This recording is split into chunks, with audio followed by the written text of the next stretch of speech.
Dear students, in continuation with the last class, we are going to discuss objective part of biological classification. So coming to the next bit, that is 22nd. Chrysophytes, euglenoids, dinoflagellates and slime molds are included in the kingdom. First option Animalia, second option Monera, third option kingdom Protista, fourth option kingdom Fungi. So you know that R.H. Whittaker classified mainly 5 kingdoms, that is kingdom Monera, Protista, kingdom Mycota or Fungi, kingdom Plantae and kingdom Animalia. So he included chrysophytes, euglenoids, dinoflagellates, slime molds and protozoans in the kingdom Protista. So kingdom Protista contains all unicellular eukaryotes. So they are both autotrophic and heterotrophic. So 22nd bit, correct option is third one, that is kingdom Protista. Next, 23rd. Which one of the following is wrong for fungi? First option, they are eukaryotic. Second option, all fungi possess a purely cellulosic cell wall. Third option, they are heterotrophic. Fourth option, fungi are both unicellular and multicellular. So here they are asking the wrong answer, wrong option or wrong statement.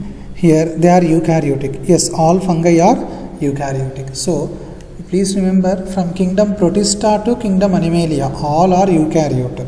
The prokaryotic organisms are included only in the kingdom Monera. So kingdom Fungi contains all eukaryotic organisms. Second option, all fungi possess purely cellulosic cell wall. Actually, the fungi contains chitin and polysaccharides. It does not contain the cellulose. Cellulosic cell wall you can find in case of plants, that is in the plant kingdom. The organisms in the plant kingdom contains the cellulosic cell wall. So second option is the wrong. Third one, they are heterotrophic. You know that all fungi are heterotrophic. As they do not contain the chlorophyll, they cannot prepare their own food material. So they are heterotrophic. They depend on other organisms for their food.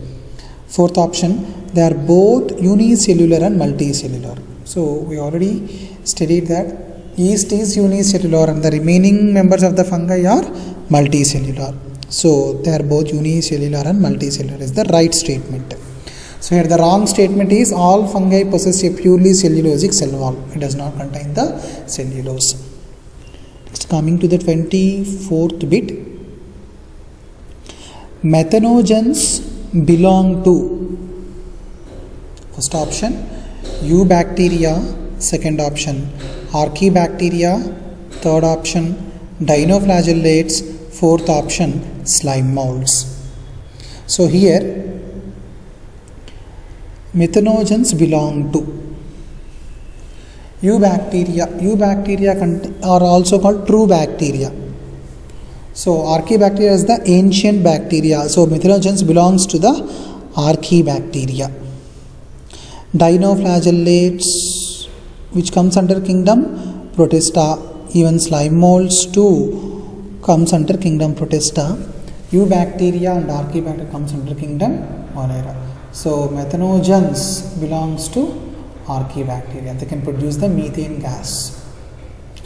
The cell wall is made up of pseudomurine and the cell membrane contains the branched chain lipids. Because of these characteristic features, they can withstand to the extreme conditions that we discussed many times. Next, 25th bit. Select the wrong statement. So first option, the walls of diatoms are easily destructible. Second option, diatomaceous earth is formed by the cell walls of diatoms.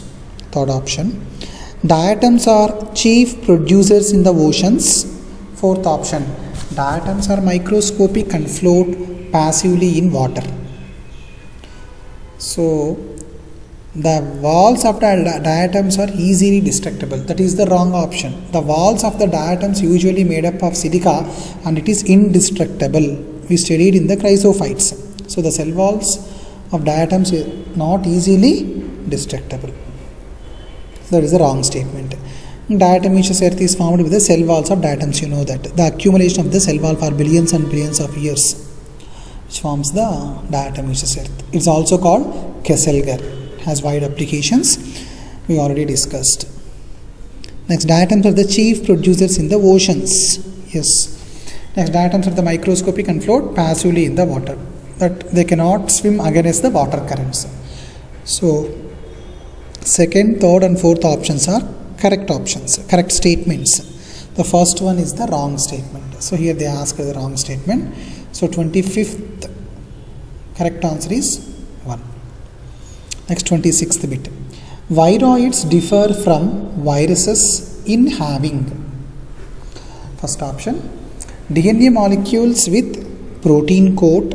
Second option, DNA molecules without protein coat. Third option, RNA molecules with protein coat.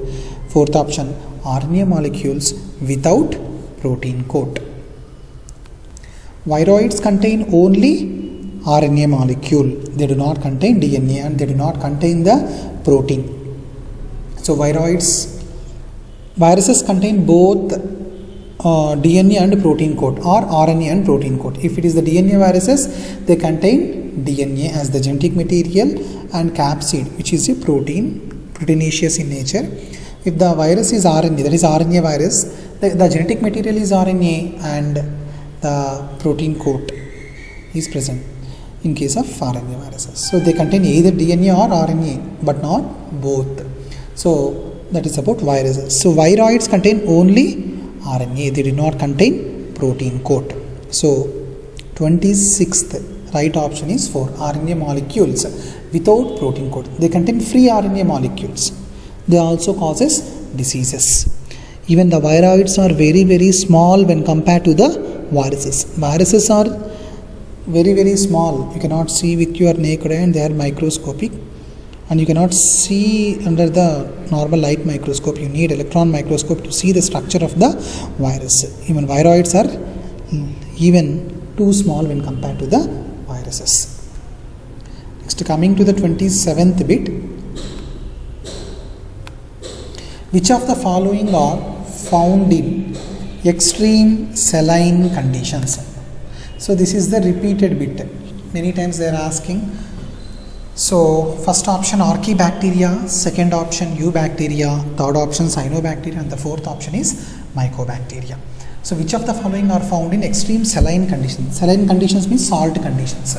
So Archaebacteria usually found in the extreme saline conditions, which means salt conditions or hot springs or wherever the conditions are extreme, only Archaebacteria can live. We already discussed the reason, because the Archaebacteria cell membrane contains the branched chain lipids. Because of that reason only Archaebacteria can live in the extreme conditions. Other Eubacteria, Cyanobacteria, Mycobacteria cannot live in the extreme conditions because they do not contain branched chain lipids in their cell membrane. So here the correct option for the 27th question is first option, that is Archaebacteria. So Archaebacteria, Eubacteria, Cyanobacteria, Mycobacteria all comes under kingdom Monera. Next, coming to the 28th question. Mycorrhiza are the example of, first option fungistasis, second option amensalism, third option antibiosis, fourth option mutualism. Here 28th, the correct option is mutualism. Actually, as mycorrhiza is the symbiotic association of fungi with the roots of higher plants. Here the mycorrhiza can, in this case, the fungi along with plant roots are in symbiotic association. Here the fungi can absorb the phosphorus and minerals from the soil, and it can transport to the plant. In turn, the plant can synthesize the food with the help of sunlight, and it will give it back to the fungi. Next, 29th bit. Which among the following are the smallest living cells known without a definite cell wall, pathogenic to plants as well as animals, and can survive without oxygen? Again, this is the direct bit. So the smallest living cells are the mycoplasma. Here they do not contain cell wall. You know that there are few organisms, they do not contain the cell wall. That is mycoplasma, they do not contain the cell wall. Euglenoids, they do not contain the cell wall. Protozoans also does not contain the cell wall. So here they are pathogenic to plants. Mycoplasma also pathogenic to plants as well as animals, and can survive without oxygen. They are anaerobic. So when we are discussing regarding mycoplasma, we studied that mycoplasma causes diseases in plants and animals. So mycoplasma causes witch's broom disease in plants and mycoplasmal urethritis in human beings. In animals, it causes pleuropneumonia, a disease called pleuropneumonia. So it causes diseases in plants, animals and human beings. So mycoplasma does not contain the cell wall. Next, coming to 30th bit. Which of the following components provides sticky character to the bacterial cell? First option, cell wall. Second option, nuclear membrane. Third option, plasma membrane. Fourth option, glycocalyx. So which of the following provides a sticky character to the bacterial cell? Normally here glycocalyx is the right answer. Here glycocalyx also contains the glycoproteins. So because of this nature, because of the presence of these glycoproteins, this glycocalyx provides sticky character to the bacterial cell. Here cell wall usually gives shape and protection to the cell, and you cannot find the nuclear membrane in the bacterial cell as it is a prokaryote, and you can find the plasma membrane in the bacteria, but cell wall and plasma membrane doesn't give any sticky character to the bacterial cell, because they are present inside, and outside the cell wall you can find the glycocalyx, which provides sticky character to the bacterial cell, because that glycocalyx is rich in glycoproteins. Glycocalyx is also called slime layer. So the correct option for the 30th is fourth option. Next, coming to the 31st bit. Which among the following is not a prokaryote? First option, nostoc. Second option, mycobacterium. Third option, Saccharomyces. Fourth option, Oscillatoria.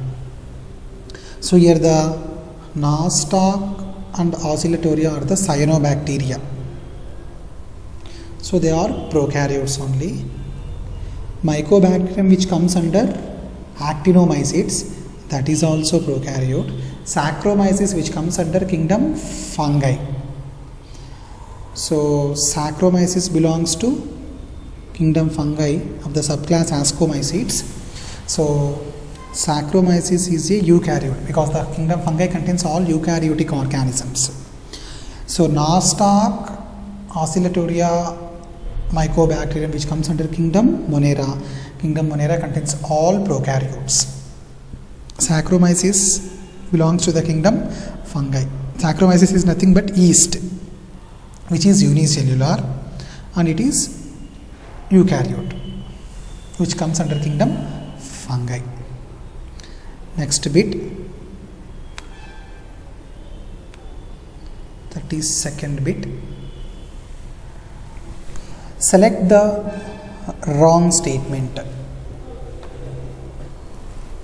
First option, Pseudopodia are locomotory and feeding structures in sporozoans.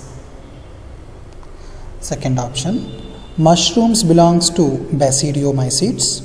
Third option, cell wall is present in members of fungi and plantae.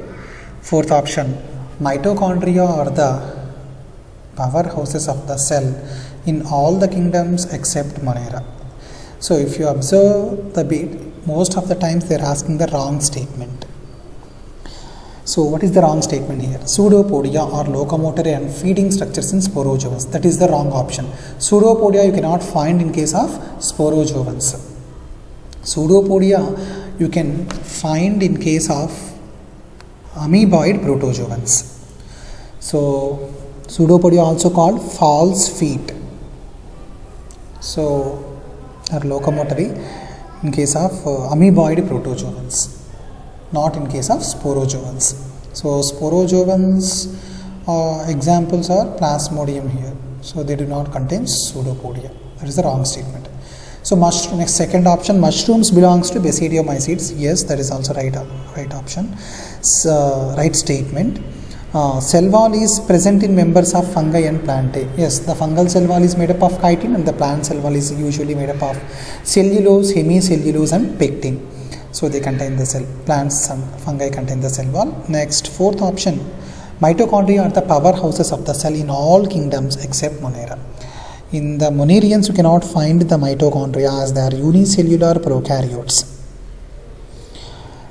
So ATP synthesis usually takes place in case of in the cell organelles called mitochondria. That's why it is called powerhouses of the cell, that you can find in all the kingdoms from Protista to kingdom Animalia except in the kingdom Monera, because the kingdom Monera doesn't contain cell organelles, well developed cell organelles, except few like ribosomes.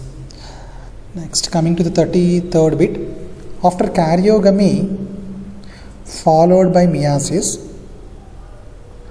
spores are produced exogenously in first option Agaricus, second option Alternaria, third option Neurospora, fourth option Saccharomyces. So the reproduction in fungi is usually quite different from that of the other organisms. Here first plasmogamy takes place, that is followed by karyogamy and then meiosis. So here after karyogamy meiosis will take place and the spores are produced exogenously. In which group? Here Saccharomyces is the yeast which belongs to Ascomycetes. Even Neurospora belongs to Ascomycetes. In case of Ascomycetes, the spores are produced endogenously, the sexual spores. Here they mentioned the spores, they didn't give whether it is sexual or sexual spores. But if you observe here, karyogamy followed by meiosis. So here that sentence represents the sexual reproduction. So spores are produced exogenous, sexual spores are produced exogenously in Basidiomycetes. Agaricus is the best example for the Basidiomycetes. Alternaria is the example for the Deuteromycetes. In Deuteromycetes you cannot find the sexual reproduction, so there will be no sexual spores. So you can remove the second option. Next, third and fourth options are ruled out here because Neurospora and Saccharomyces belongs to the Ascomycetes. In case of Ascomycetes, the spores are produced endogenously. So in case of Basidiomycetes only, the spores are produced exogenously. So Agaricus is the right answer. So 33rd bit, correct one is Agaricus. Next, 34th bit. Ciliates differ from all other protozoans in first option, using pseudopodia for capturing prey.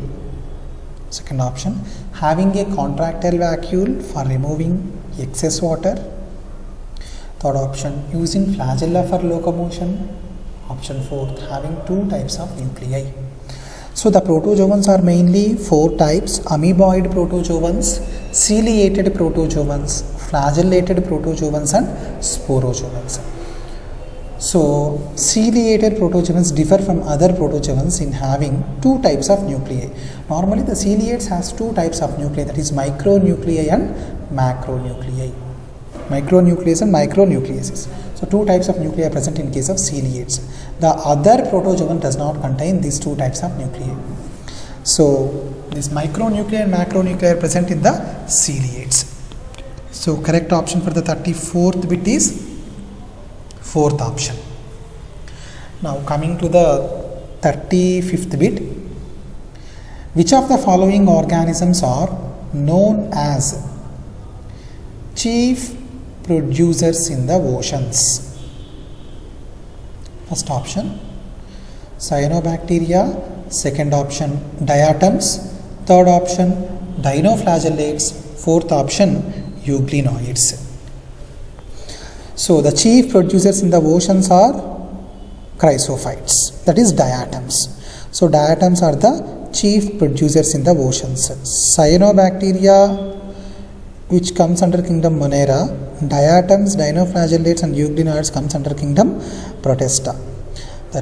These diatoms are the organisms which are known as chief producers in the ocean, which means they can act as food for the other organisms, or they can prepare the food with the help of sunlight. Next, coming to the 36th bit. Select the correctly written scientific name of mango, which was first described by Carolus Linnaeus. So Linnaeus proposed the 2 kingdom classification, and also he is known for binomial nomenclature. So the first option is Mangifera indica or Linn. Second option is Carolus Linnaeus. Second option Mangifera indica Linn. Third option Mangifera indica. Fourth option Mangifera indica. If you keenly observe, the first genus name and the second one is the species name. So the third one is the epithet. So the genus name should be always start with capital letter, and the species name should always starts with small letter. And after the species name, you can find the epithet, that is the scientist who discovered that particular plant. The name of the scientist who proposed nomenclature, or if any scientist who discovered a particular plant also comes after species name. So these are the 2 things that you should remember. So after species name, if you are observing any scientist name, either the scientist can discover that plant or he proposed the nomenclature. So the correctly written scientific name of mango first described by Carolus Linnaeus is the Mangifera indica Linn. So 36th bit, the right option is second one. So first word indicates genus name, second word indicates species name, third word indicates epithet. Next, 37th bit. Which of the following statements is incorrect? First option, viroids lack a protein coat. Second option, viruses are obligate parasites. Third option, infective constituent in viruses is the protein coat. Fourth option, prions consist of abnormally folded proteins. If you observe this statement, so here they are asking the incorrect statement. This is a wrong statement. So viroids lack a protein coat. That is the correct statement. Viruses are obligate parasites. That is strict parasites. That is also right option. Third one, infectious constituent in viruses is the protein coat. That is the wrong statement. Normally, the infective constituent in viruses is in the genetic material. That is in the either DNA or in the RNA, but not in the protein coat. So infective constituent in viruses is the protein coat. So you know that virus consists of either DNA or RNA, but not both, but they contain the protein coat. So the protein coat does not impart any infectious agents, that is, it does not cause any infections. So the genetic material usually causes infection. Next, fourth option, prions consist of abnormally folded proteins. Yes, the prions consist of usually abnormally folded proteins. That is also right. So here the incorrect statement is the third one. That is, infective constituent in viruses is the protein coat is the wrong statement, incorrect statement. Now coming to the 38th question, which is of the following statements is incorrect? First option, morels and truffles are edible delicacies. Next, second option, clavisepsis is a source of many alkaloids and LSD.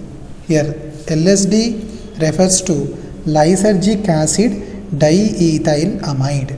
This is the hallucinogen and which causes change in the mood, behavior and thoughts. Even it makes false imaginations, this LSD. Next, third option, conidia are produced exogenously and ascospores are produced endogenously. Fourth option, yeasts have filamentous bodies with long thread-like hyphae. So here again they are asking the incorrect statement. Here the morels and truffles are edible fungi. Yes, both are edible, eatable. That is correct option. Clavisepsis is a source of many alkaloids and LSD. That is also right option. Here alkaloids are the secondary metabolites. It is produced by the fungi claviceps. Conidia are produced exogenously and ascospores are produced endogenously. That is also right answer. So conidia are the asexual spores, ascospores are the sexual spores which are produced exogenously and endogenously respectively.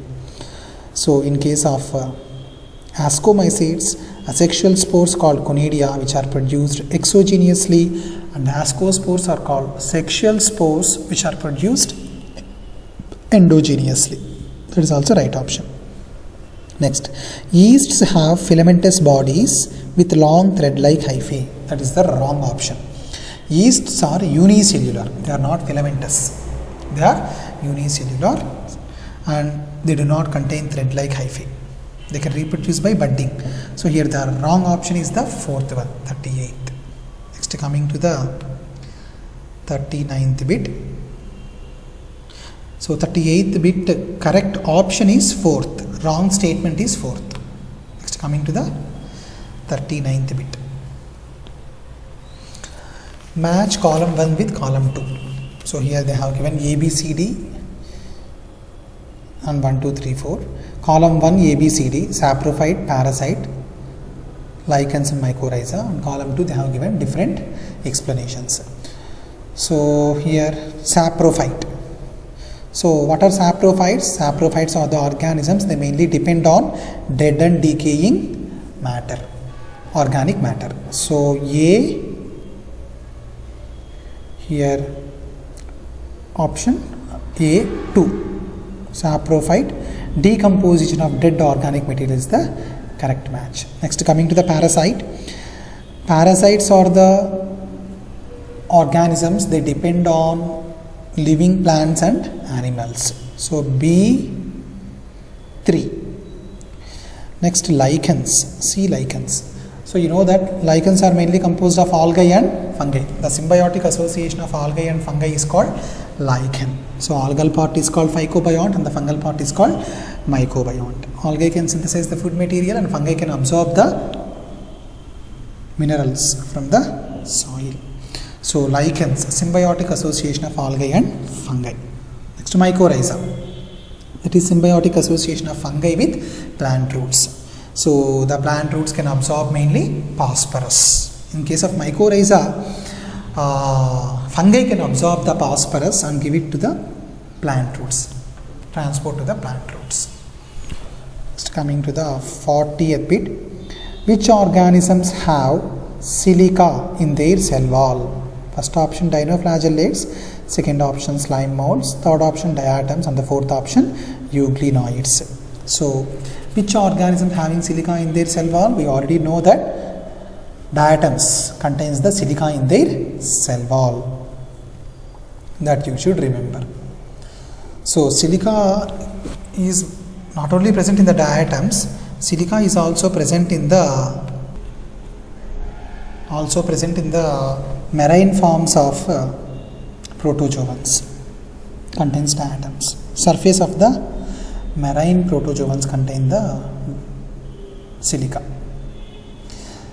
So here, which organisms having silica in their cell wall?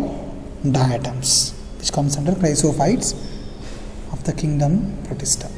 Next, 41st bit, which of the following is correct about viroids? First option, they have free DNA without protein coat. Second option, they have RNA with protein coat. Third option, they have free RNA without protein coat. Fourth option, they have DNA with protein coat. So here the right option is 3. They have free RNA without protein coat. We already discussed that viruses contain genetic material and protein coat. The genetic material may be either DNA or RNA, but viroids contain only genetic material, that is RNA. They do not contain protein coat. So this is about objective class. The remaining bits that we will discuss in the next session. Thank you.